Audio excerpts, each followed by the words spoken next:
These two guys survived the David Kahn era of Timberwolves basketball and Liv could tell about it. It's Flagrant Howls with Phil Mackey and Kyle Teige. Right, your Timberwolves lifestyle podcast here on Score North and Mackey and Judd.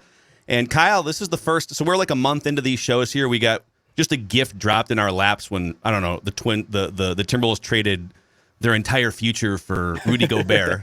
That was a fun burst out of the gate. And so today marks another milestone that we're going to have our first guest in the first month and a half here of Flagrant Howls. And you might remember this gentleman from The Daily Show, from The Late Late Show on CBS, from SportsCenter, from a couple random episodes of soap operas, if you're into those sort of things. Or maybe just sitting courtside at Timberwolves games hoping to snag a free T-shirt every now and then at Target Center. Please welcome Lord Kilby himself, Craig Kilborn, to Flagrant Howls. What's going on? Oh, hold on. I've got him muted right out of the gate here. So let me unmute his mouth. Start for us. Oh, no. You have to unmute yourself, it looks like, Lord Kilby. There we go. Thank you, guys. We are broadcast professionals here on Flagrant Howls. No, I'm doing the podcast, The Life Gorgeous, on YouTube, and I get a little technical issues, lighting, and all that kind of stuff. But it's a joy. It's a joy to be with you guys because there aren't a lot of people in LA that want to talk Wolves in depth. Yeah, do you ever just like, and we want, before we get into your 5 favorite obscure Timberwolves, which is something we want to dive into, and we'll talk about your new podcast, do you ever just roam around and, just belly up to bars with a martini and hope to run into a Wolves fan in LA? Like, how many are there? Yeah, it's... Mike Trudell is down there. Like, yeah, it's funny because I've noticed Viking fans are all over the place, because all over the country. And when there are people that didn't grow up in Minnesota, I say, why are you a Vikings fan? I just like the helmets. I like the purple when I was growing up. They like the purple and gold. That's why my mom was a Bengals fan. He's like, yeah, like their helmets. Sometimes they like the colors, but not a lot of Wolves fans. I will say that nationally, and I've done some different podcasts and talked to different people and heard different people, nationally, everyone is obsessed with Anthony Edwards. Yeah. Obsessed. Yeah. And of course, I like Cat. I know he's quirky. I know he bothers people, but I just find him incredibly consistent in the regular season. You can take a guy out in the playoffs. You can double and triple team him, but man, can that guy shoot? Anyway, it's good to be here. No, Something this else is. I wanted to tell you. I can't remember what it was, but I do. Phil, I see you and Judd. I see you guys. Kirk Cousins. No, I'm just Do you want? Do you want to just? Should we just say, sorry, audience? We were going to talk Timberwolves, but now we're just going to rant about Kirk Cousins for an hour. No, I'm not going to talk. It's very difficult to get a quarterback. We all know that. It's unbelievable that the Packers got 2 great quarterbacks back to back like that. Yeah, and the Colts too. The Colts did it too. It's ridiculous. Yeah, but and I like Zimmer, by the way. Everyone's crapping on him right now, but he gave his heart and soul and slept in the office in one of his eyes, and I thought he cared. He gave an eye. He went to Jacksonville and endangered his vision forever. But I live, the Vikings are my team, and for those 3 hours on Sunday, it is intense. It is intense. And there's nothing, when they beat the Saints, man, I actually got emotional when they beat the Saints down there. That was such a great game. And just quickly, one more thing on the Vikes. And Cousins is solid. We know what he is. But 87. By the way, you don't hear any clicking here, do you? No audio? You're clean. Good. I think you're good. Yeah. Okay. Just the clicking in your head. I want you guys to have to edit some of this stuff out. 87, my favorite Vikings game. We beat the best team in football. Bill Walsh never recovered from it, they said. We beat the Niners, and Anthony Carter went off. That was my favorite Vikings game of all time. Yeah. Anthony Carter was actually my first ever jersey as a 5-year-old too. Oh. So that tells you he was my first favorite Vikings receiver. Okay, since you opened up the Kirk Cousins can, I'll give you one thing that I find fascinating. So I would be sort of labeled the head of the Kirk haters over here. Yeah. And then as we have coined them in our show, you've got the Kirk Crusaders on the other side. We've basically divided the Vikings fan base, much like politics are divided now the last 5 or 6 years. But what I find funny is if you get right down to it and you have a couple beers, a Kirk hater with a Kirk Crusader, at the end of the day, you say, all right, where do you think he ranks? Of all the quarterbacks in the world, where do you think he ranks? And a Kirk hater myself would say he's probably like one of the 12 to 14 best quarterbacks in the world. And the Kirk Crusader would say, I think he's probably between like the 10th and 12th best quarterback in the world. You know what's weird is, so he's ranked ahead of Garoppolo. He's supposed to be, I talk to people and football people, he's supposed to be better than Garoppolo, slightly. So I watch him and I watch Garoppolo, and Garoppolo will step up and kind of scramble and throw a pass. I go, Kirk can't do that. Kirk cannot go up and scramble and throw on the move. And then I see Garoppolo throw a pick in the fourth quarter, and I'm like, Kirk doesn't do that. But I already know that your goal is to win a Super Bowl. I like that we've been good forever. I mean, we should only win a Super Bowl when we have the best team in football. So we should have won it with Randy Moss and Randall Cunningham. We should have won it then. I do think it wasn't clear that we were the best team in football with Brett Favre down in New Orleans, but we should have won that game. We had so many turnovers. And then someone said if they made the Super Bowl, the Colts could not have stopped Adrian Peterson. But yeah, I mean, let's see how we do. I'm excited for KOC and the offense. I love Justin Jefferson and Dalvin, and I'm fired up, man. Yeah, love it. Love it. So tell the audience too, you've got, and we'll get into some Wolf stuff here, but you've got this new YouTube channel, this new podcast, The Life Gorgeous, and I dabbled in the Ryan Russillo episode where he's just in a random bedroom in his Manhattan Beach home, and you guys were slinging Timberwolves takes around. So if Wolves fans, go check out for sure that episode. But what's the inspiration? What can people find on The Life Gorgeous? Well, it started with my Instagram. I joined, I think, in 2018. I'm kind of an enigma, Phil and Kyle. I think you know that. And I have this little magical life, but I joined for my nieces to let them know their uncle is funny. And then the Instagram was so positive and everyone wanted me to do a podcast. And I could have done one like 10 years ago, but I didn't want anyone in my house, or in my garage or something. And then COVID hit, and then it became, split screen. And I said, great, I can do this. So I'm giving back. And I have a YouTube channel. It's on Spotify. It's on all the platforms, Apple, iHeart. And so with Ryan, I just thought his take and Bill Simmons' take was ridiculous. They were acting like Rudy Gobert is like poison in the playoffs, and they were acting like offensively. I mean, he says, "Don't give me the 15 points a game." Well, they count, man. And, by the way, he gets them on like 7.5 shots per game. I know, 71%. It's my favorite field goal percentage. Is my favorite stat. Cat shot 54% his first 3 years, which I think is unreal. But so I talked to Ryan about the Wolves, and he said, listen, obviously any team that gets him it's a major upgrade. Well, that's all we're trying to do, man. Yes. Now I'm curious to see what Finchie does in the playoffs. If in fact they go small, you're obligated when you go small to make all your outside shots. But Memphis benched Steven Adams against the Wolves in the playoffs. Maybe, Finchie can.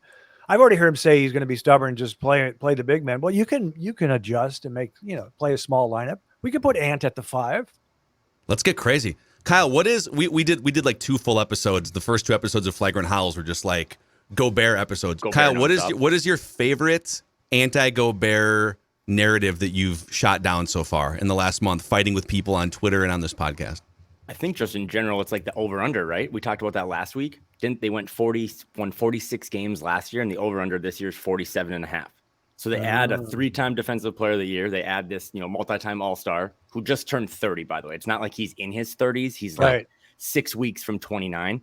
And the over-under is 47.5. So no one outside of me and Craig and Phil and maybe 16 other people in Minnesota think that this is going to work. So, no one really believes in it. That's why we have to keep pushing back against it, because no one, you just added this awesome top 20 player and everyone's like, but I think my favorite thing is when people say, oh my gosh, this is you fired your only bullet here. You traded all these draft picks. This is what if it doesn't work?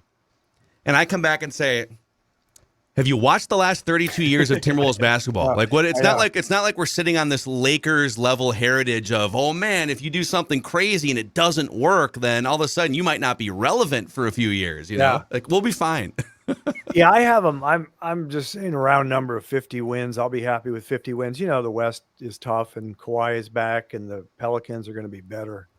But I will not defend the package that we gave Utah, because I didn't want to give up 3 first-round picks for DeJounte Murray.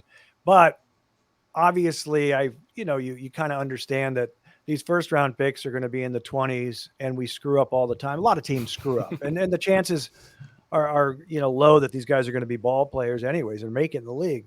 But I did do a thing with Ryan. I did a little twist where I said, I just have one thing to say about the Rudy Gobert trade. Hey, Danny Ainge, how do you make this trade and not get Jaden McDaniels? How do you sleep at night, Danny Ainge? I mean, it's a huge trade. He doesn't get Jaden McDaniels. That's pretty impressive, right? Yes. It's the first trade we've seen for a guy of Gobert's stature that there's no blue chipper going back, right? Like, so again, to Craig's point, like, and Jaden, who Phil and I were talking about, had 52 in the Seattle Pro-Am the other day, against the top 2 picks in the 2022 draft. So, to get players back, you got to pay something. So he might not score 52 in the NBA regular season. Yeah, but combined. Summer league's a little different, but that's okay. No, I'm kidding. But here's a little NBA trivia for you. Name dropping Reggie Miller. I was chatting with him years ago after Shaq left the Lakers, and I said, how many more championships is Kobe going to win? And he said 0. And I said, that's correct.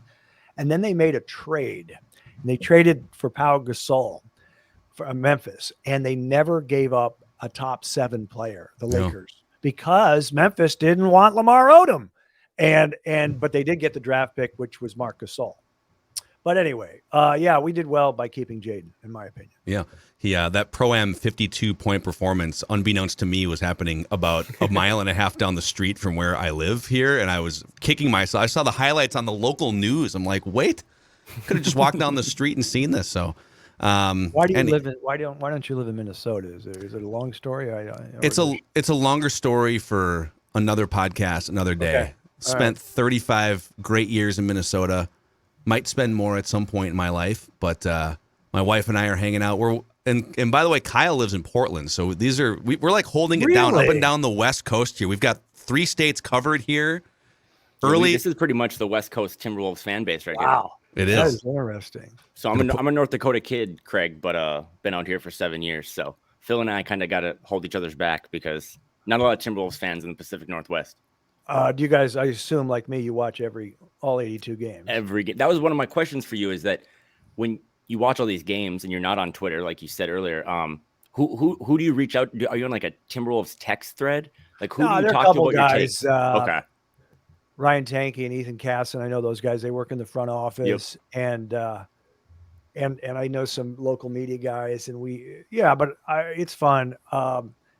I just love it. Obviously this season it's the first time I said, wow, I can't wait for the Wolves season. I'm not really concerned about the Vikings, but I'm not really excited for the Vikings, but it's, I really want to see how it's going to work out. I think it's either going to be good or really good. Yeah.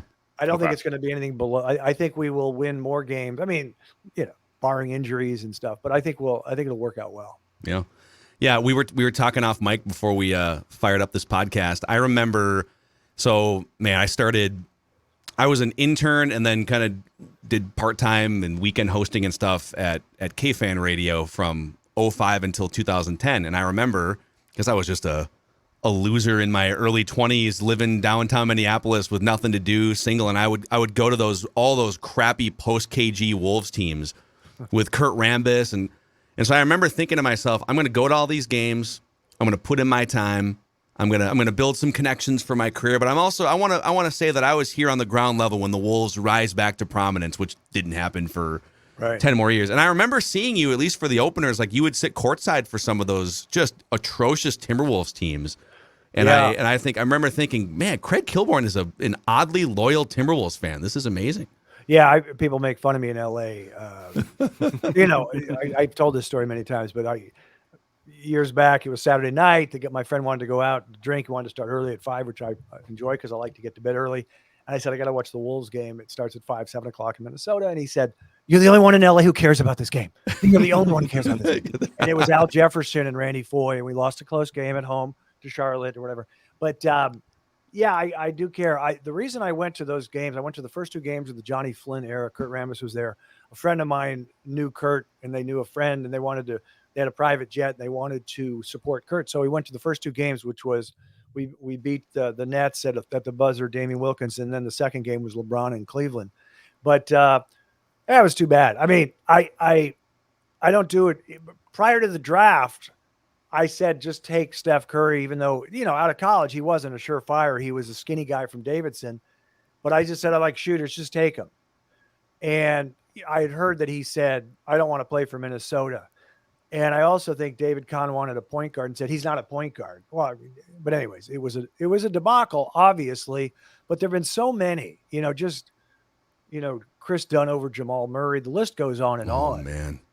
It's painful. But I feel good. I'm kind of at peace now with Connolly.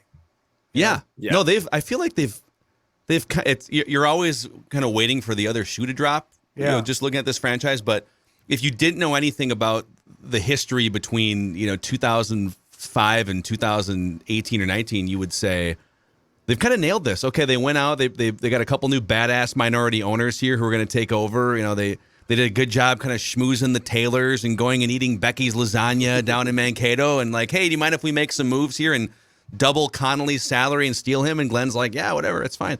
But they've nailed the Pobo. They've nailed Anthony Edwards. Yeah. And here's the other thing, too. Anthony Edwards doesn't even emerge into his prime until after the Gobert contract's over. So there's if they do this right, there's going to be an 8 or a 10-year thing here where they're at least going to be interesting and relevant. So they've kind of nailed some things. Yeah, it's always hard. I'm probably not as greedy as some people as far as, it would be kind of amazing if the Wolves won a championship in our lifetime. I mean, we're there now in a window of opportunity. But you remember a couple of years ago when Milwaukee was doing some things in the playoffs, and then they had to make that big trade for Drew Holiday. So when we do something in the playoffs this year, and let's just say for some reason, let's just say we don't get to the championship this year, then you analyze what you have to do differently. Now, how they're going to do it, we don't know because of the draft picks and everything, but there are ways to do it. And I always think I like really heady point guards, guys with great floor games. And so we may not have D'Lo next year, although I've changed my tune. I don't have a love-hate with D'Lo. I have a love frustration with D'Lo because I didn't know he was this good of a passer. Mm-hmm. The streak shooting drives me up the wall. But once they made the Gobert trade, I was like, okay, keep him because he's talented. Who else is going to play point guard, and guys, Tyus Jones is wonderful. He's not a starter, in my opinion. Jordan McLaughlin's not a starter. Love him. Love his floor game, So I'm excited to see this year and then what we're able to do. It's hard for, this is the understatement. It's always hard to get free agents to come up to Minnesota. I mean, I heard names from guys that when KG was there and they go, so-and-so didn't want to come up. I go, really? I mean, because it's so cold and because Phil and Kyle left the state. That's mostly why it's just desolate now. Yeah. I was just going to say, too, because I think, Phil, we're recording this on Thursday. Tomorrow's going back to the Ant thing and how this is still all about him in the future. He's still 20. I think his 21st birthday. Craig, you can start having martinis on Friday with Ant, but there's so many windows. There's so much time. Like if he's here for the next decade, you have so many possibilities. Back to Phil's point, that it's not just one bullet in the chamber. We've kind of said, we've kind of said. So, you alluded to this earlier, Craig, but I'm Purple Daily. The Vikings have been around for 60 plus years. Yeah, they're probably the best franchise in North American team sports to never have won their league's championship. They've done everything there is to do. If you look at the top 25 players in franchise history, it's some of the greatest players of all time. And so our mission statement for them on our show, whatever non-existent level of influence we have, is go win a Super Bowl. I think we need to meet the Wolves where they are, and so that's Kyle and I were kicking around. What is our, for Flagrant Howls, what's our mission statement for this team? How are we going to align as Wolves fans and followers and push for them to do something? We say, they've only won 50 games in their franchise history 4 times, and the last time they did it was in 2004. So 50 wins. That's all. If you get swept in the first round, it'd be wildly disappointing. But right. let's set a low bar of 50 wins for the Timberwolves this 50 season. Is nifty. Mm-hmm. Yeah, that's not bad. I mean, I don't care if they win 49 and make some noise in the playoffs, but But it's interesting. I didn't like that Jimmy Butler team. And I loved when we got Jimmy Butler, I freaked out. I was like, oh my God, it's so hard to get people up there. He's so good. But he monopolized the ball in the fourth, wouldn't always give it to Cat. He would dribble down the clock. He said he liked conflict. I'm wondering, is the shot clock your conflict? What are you doing? Yeah. Is the back of the iron in late in games your conflict? What's happening? But they were frustrating to watch, and I've heard some other people mention that. But this team, because Finchie, the offensive savant, and the flow that they have on offense, they're really fun to watch. And I would like 50 wins, but if it's 49, well, that's fine. But I want to get out of the first round, so maybe I'm being greedy that way. No, I think that's fair. Like, I would trade a couple regular season wins for a second round playoff appearance. That's fine. Yeah. I don't know how we would fit that all into like a hyphenated semicolon tagline. Oh, we can kind of work. So 50 is nifty, but comma if they I see what you're saying. I was going to say make some noise in the playoffs, but let's see. You want it to rhyme? Second was second round. I think. I come up with a gem. I'm going to use it for my podcast. If it's not very good, I'll definitely email you guys. Are you gonna? At what point? I know you have Michelle Beadle on your podcast, and you're starting with all these media luminaries. At what point are you just going to hijack it for Timberwolves takes?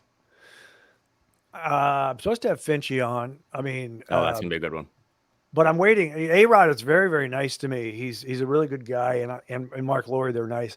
I don't like to abuse it, but I think closer to the season, I'll have those guys on. But separately, I like to give them a one-on-one time. And there's some other guys I wanted to talk to about the Wolves. There was a comment on the YouTube page after the Russillo one was the first podcast, and someone said, "Okay, this concludes any Timberwolves talk going forward." That's the problem. You've got two. It's like a Venn diagram of people who have followed Craig Kilborn's career, and then people who are Timberwolves fans. I know, and it's funny because there's some comedians and actors I know, and they're shooting Colin Hanks and Ken Jeong, but I think they're going to be on in September, October. And Ken Jeong is he's a hoops fan. I met him at a Laker game, and Wolves Lakers. But he'll talk Timberwolves and it'll inevitably be Anthony Edwards. Did you see him in Hustle? He's good. His acting chops. He was great in that movie. Awesome. I know, it was good. I just want to win games. I don't care. I mean, I just want to win games. The other thing about you were talking, or you said something about, Anthony Edwards. Oh, you said he's turning 21. He can start drinking. These guys, they got to clean up their diets too. This is state of the art facilities. Let's get the chefs in there. Let's chill on some of the junk food. And I just remember Kevin Love mocking Michael Beasley, saying, "I've known him since AAU, since 8th grade. He just eats a lot of gummy bears." I just want these guys to be healthy. I think he ate gummy bears that were both leaded and unleaded throughout his NBA career, from what it sounds like. I think there might have been something else in those gummy bears for him. Amazing. Right now. My den, it's getting warm in Los Angeles right now. In my den, it's not well ventilated right now. Mahogany panel den. It is. You can smell the den coming through the YouTube screen right here. It's the smell of power. No, I'm just kidding. Yes. Are you ready to unveil your 5 favorite obscure Timberwolves of all time? Well, yes and no. I did email you back and say that I dropped the ball on the assignment. I have five or six players here that I want to mention. They're not obscure though. Okay, that's fine. You take this wherever you want. Yeah, I forgot a lot of. I'll check my email more often here too next time, so I don't tee you up in a terrible spot. Maybe you read it quickly like I do. I said I forget some of these things, or maybe it was a DM I sent you. But I instead am just going to name. What was the category you said? Obscure. I'm using unsung. I'm going to use. That's fine. I think that's great. That's like a more elegant way of saying obscure. Very classy. Yeah, because I like to hear your obscure to see if I remember the guys. But the first 3 guys, Craigers didn't play defense. I was like Pistol Pete, so I really admire some of these guys who have energy. And there are 2 guys in particular who I absolutely loved, and they were very inspirational. We just lost one of them. He wasn't in the rotation, Josh Okogie. love Josh Okogie. Oh man, Love him, Yeah. love him, love him. Good dude. I couldn't believe it. And a couple of years ago, we're playing at Phoenix, and he chases down Devin Booker and blocks him from behind. And then the next play in transition, he takes a charge on Devin Booker. I'm like, what is? And he's just like so inspirational. So he's in Phoenix now, right? Didn't Phoenix sign him? and I'll be rooting for him, except when they play the Wolves. But I root for guys like I love Ricky Rubio. I'm very happy Kevin Love won a championship and had the stop on the perimeter on Steph Curry. So I root for, obviously KG won a championship. So I'm a basketball fan first because for 20 years I was an NBA freak before the Wolves came into the league in '89. So I love Josh Okogie. I love Corey Brewer. Yep. 50 burger. Yeah. Yeah. But his energy, Trenton Hassel. Yes. Yes, guy. that's a good one. I didn't have that on my list. He That's a good one. was a 3-and-D guy before it was I think mainstream, right? Yeah. Or maybe I misremember. He'd hit some threes from maybe it was more like a mid-range 2 I and thought it was D mid-range. guy. I thought you mid-range almost taught me 2 and D something guy. like- It was I the don't Flip remember Saunders doing- offense, I guess. So, yeah. But he would hit the open shot, but he D'd up Stojakovic in the playoffs. And he was always, I like those guys. They don't need the ball much and they just do their job. And, you know, I remember we did a rewind episode like 3 years ago, recapping that Game 7 against Sacramento, and I hadn't watched the full game back since 2004. And I remember it's one of my favorite games, just recalling it, watching it live of all time. Yeah. And I remember so excited to go back and watch it. And all right, here we go. This is going to be. It is one of the ugliest, low-scoring really? slop fest game. KG went for like 30, 20, and 5 blocks and knocked down a big three, but it was like a grind to get to 85 points. It was just haymakers back and forth. Yeah. it happens. I'm happy to say I was traveling and I've never seen that Celtics at the Lakers Game 7 when Kobe went 6 of 24. right. Double teaming him, and Artest hits a three and they win. Lakers win the championship. But I said I was traveling and I was nervous anyways because I was rooting for the Celtics. And somebody said, don't bother watching it. You didn't miss anything. It was so ugly. Let's see who else we have. This is definitely an obscure one. This is for you. But he played in 91, a couple years, and he averaged 11 points a game. Gerald Glass. Gerald Glass. Do you remember that name or not? I was okay. a little young. I mean, I remember the name for sure, and I remember him on some video games. But that's what I thought you wanted with. That's dude. No, that's. I mean, this is perfect. Okay, the next two are great. You know them. I just like them. They're unsung. I mean, kind of unsung. Maybe not. Derrick Rose. We're blessed to have him play on the Wolves. That was so cool. Another guy coming off the bench. Another 50 burger there. Yeah. And then here's one guy. Pekovic. I love Pekovic. Yes. Okay, so Kyle, he's like involved in? Isn't he involved in like some like a mob or something? He's a major like Serbian drug lord now. No, don't say that. Yeah, I have to take him off the list. I didn't know that. Yeah, maybe don't have him on the pod right now. He's in some hot water. No, but he kind of looks like if you were to say, hey, what's like if you lined up 10 NBA players from that era and said which one of these guys is going to be a Serbian drug lord at some point, then he would for sure be the guy. But well, it couldn't be Darko because he'd get caught right away. But, and his money's easy to find. It's under his mattress, right? Yeah. Wasn't I think the story before Flip tragically passed that Pekovic, because Pekovic was, when he was healthy, was like a 20 and 10 guy and was just like automatic scoring underneath. And I think there was a negotiation between his agent and Flip, who was running the Timberwolves. And the agent was saying, my guy's a max player. My guy's a max player. And Flip said, I agree. He's a max player. Prorated for 52 games. So we'll pay if we can work out a deal that's in line with, him. He was always hurt. They say that guys that take performance enhancing drugs are injured a lot. And Sharunas was injured a lot. Marciulionis from Golden State. He was fun. Please don't tell me I don't think he's in the drug lord.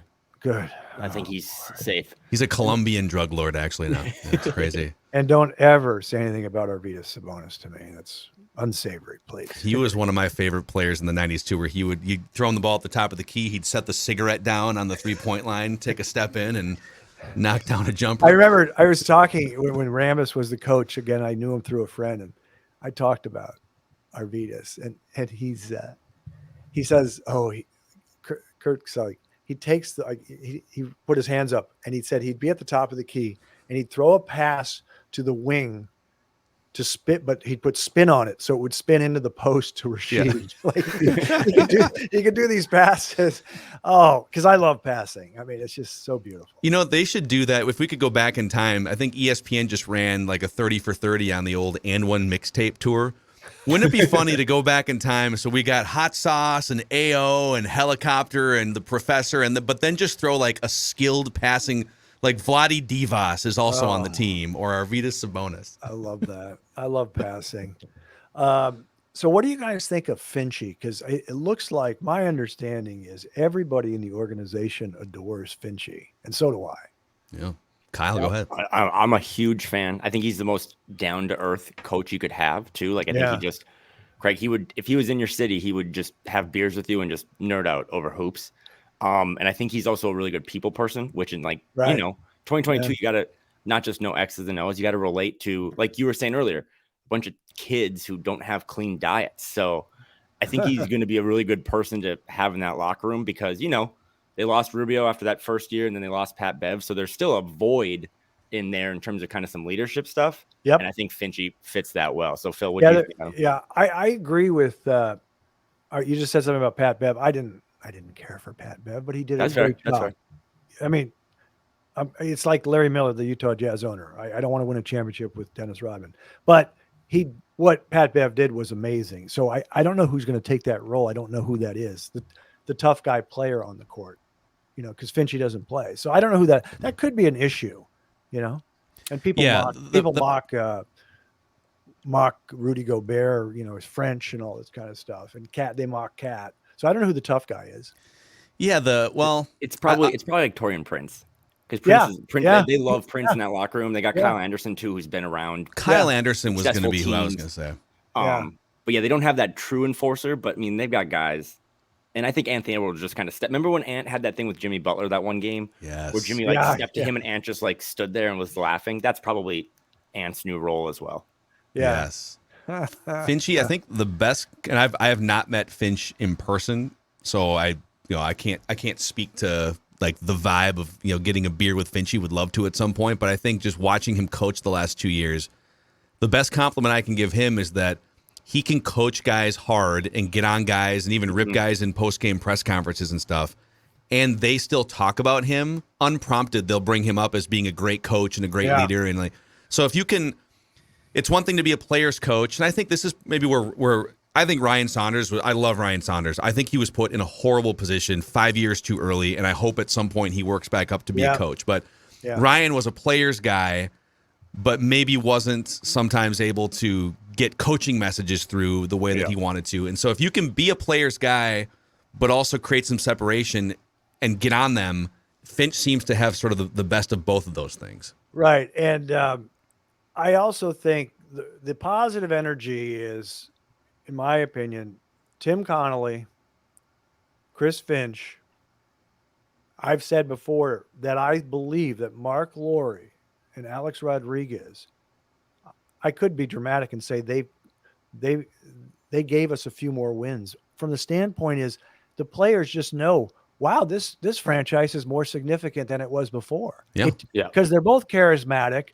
They're both passionate, and that the players subconsciously have to know, wow, this is a special team now. So I really think we have all this positive energy.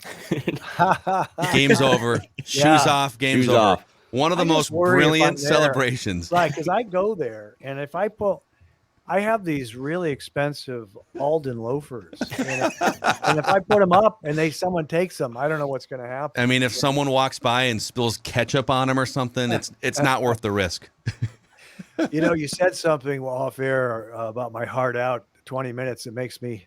I said, I'm not quite as busy as Kevin O'Connell, but it makes me feel significant if it's a hard out. You know what I'm saying? Here's the guy that did that on Tonight Show. Johnny says, I understand you have to, Steve Martin, I think. Yeah, I got to go. Yeah, I got to go to an event. And he leaves and they all thank him. And then he goes, wasn't that great? And Steve Martin pokes at him because I have nowhere to go. I just said that. I just wanted to be important. Hey, do you have 5 more minutes for us to pepper you with a couple dumb questions? Yes. Okay. Because you brought up, so I loved your late show.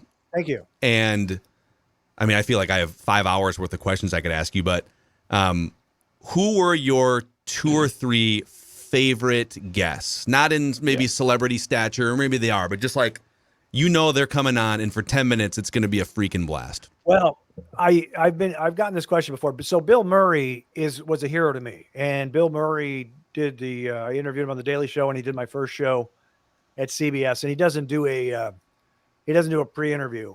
So I had to manufacture the points, and he was my favorite guest. And one of the things I said on the first show, I said, my buddies and I sit around and talk about Bill Murray and our favorite moments, and it's a couple squiggly lines from Ghostbusters, that scene. And I said, is that one of your favorites? He goes, yeah, that was a good scene. He goes, it's funny, my buddies and I sit around and talk about Kilborn, and we like early Kilborn. But he was, I got to tell you something. The other guest, Ben Affleck, was very good. He would segment produce himself, meaning they're supposed to talk to a segment producer, and this segment producer says, do you have any interesting areas to talk about? But Ben would talk to the guy and say, okay, have him ask me about this. Gwyneth Paltrow, I used to date her. She just said something. She just criticized me in public about the kind of women I date. Let me respond to that. So on the show, I did the full screen. This is what Gwyneth just said. He goes, wow, I heard about that. And then he got a chance to answer the question. But he was great. But I was going to say something about Bill Murray, because you guys are a little younger, but when I was at ESPN, Carl Ravitch and Steve Levy thought Chevy Chase was funnier than Bill Murray. And for some of us, we know Bill is the funniest man in the world. Yeah. So Dan Patrick and Keith Olbermann and I were trying to explain to them, Chevy's great, but Bill is the man. And then I said to them, did you ever see Bill on SNL as the lounge singer, Nick the lounge singer? And they said, no, I never saw that. But anyway, and then Bill Murray called because he knew Dan, and Dan says, hey, someone wants to talk to you. And he goes, this is what I'm at ESPN. He goes, hello, Craig, it's Bill Murray. And I just want to say, first of all, you're very funny. And secondly, thanks for sticking up for me. Yeah. This is amazing. Have you guys ever seen, it's like a 90-minute documentary about Bill Murray, but it's just like people who have, it's 90 minutes of people explaining their Bill Murray encounters. Yes.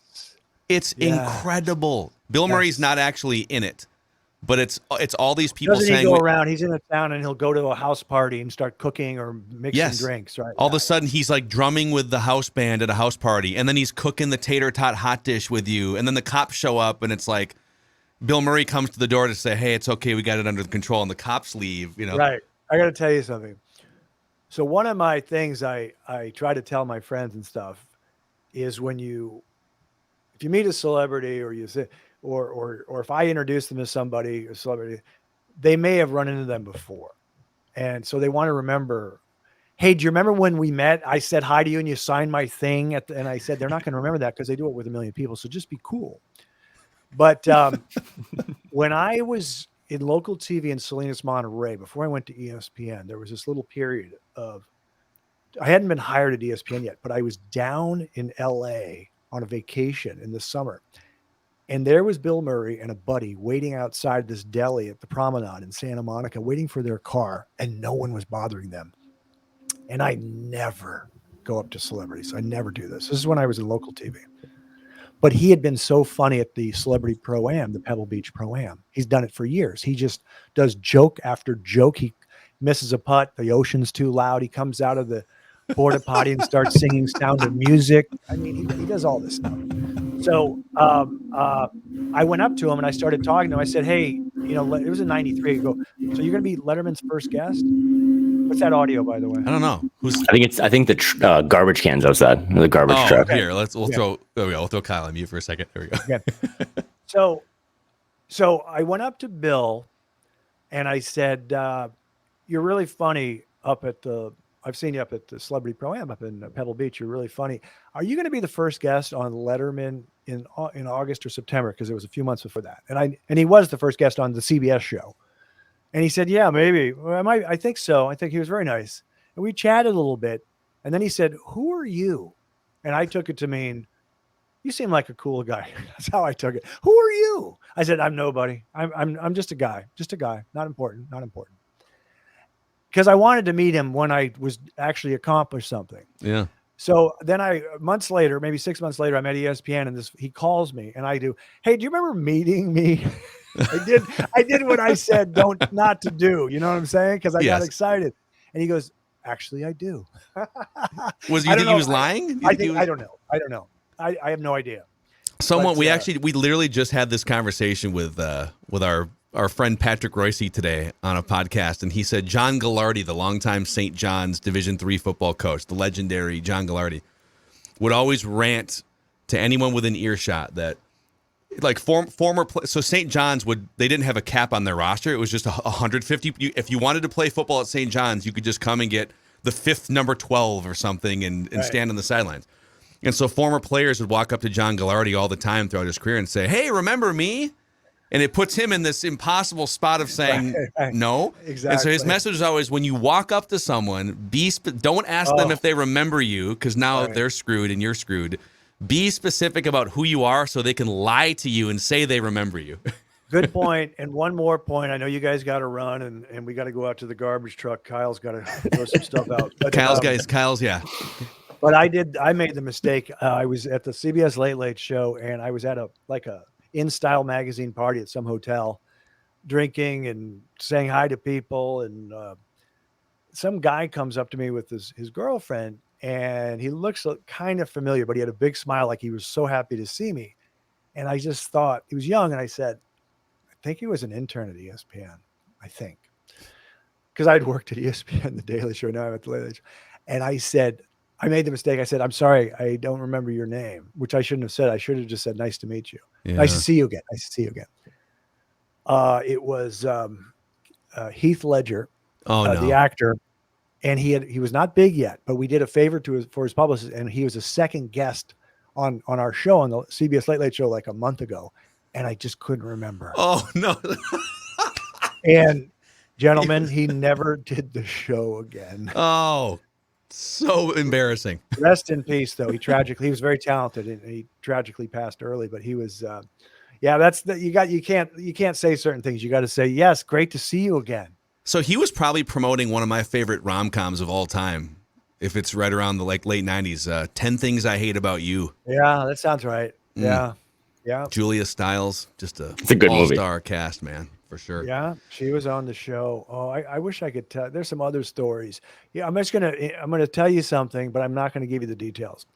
I had a Timberwolves tryout. It was for publicity with the great Flip Saunders, an old friend of mine.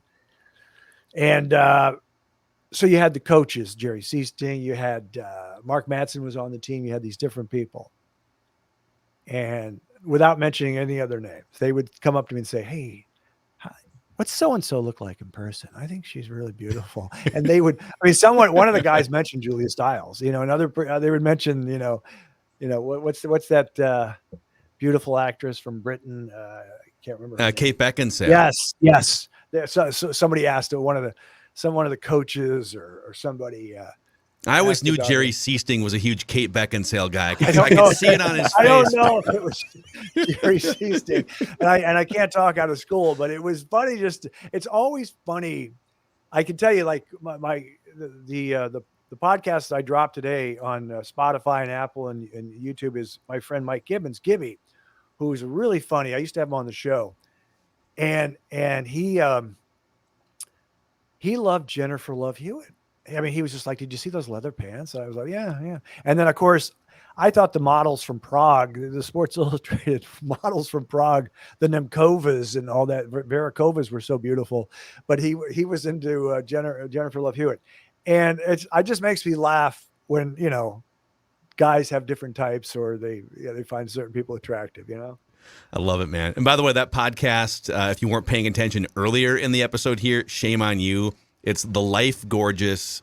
Check it out on YouTube, Spotify, Apple, any third-party podcast platform. Lord Kilby, Craig Kilborn here, making his Flagrant Howls and Mackey and Judd debut. Thank you, guys. It was a pleasure. I'm glad you guys love the Wolves. I'm glad we have people that love the Wolves, and I am so fired up for this season. Will we see you in Minnesota this season? Will you be up there for Absolutely. games? I mean, they Okay. want me to come all the time, but I loathe flying. But I'll be there. I'll be Okay. definitely be there for the Western Conference Finals against the Warriors. Definitely. Okay. be Glad, there. yeah, Absolutely. thanks for carving out that time. 100%. Have A-Rod get you one of those John Madden tour buses that you can just ride across the country. You know? Just make your way Exactly. across over to the East Coast. Be great. So that's Flagrant Howls. If you guys could give us a 5-star rating and a positive review on Apple, same goes for Mackey and Judd. And click subscribe on the Score North YouTube channel so we can spread the word about this Timberwolves lifestyle that we are cultivating here. Thanks to Craig Kilborn. For Kyle, I'm Phil. We'll see you guys next time on Flagrant Howls.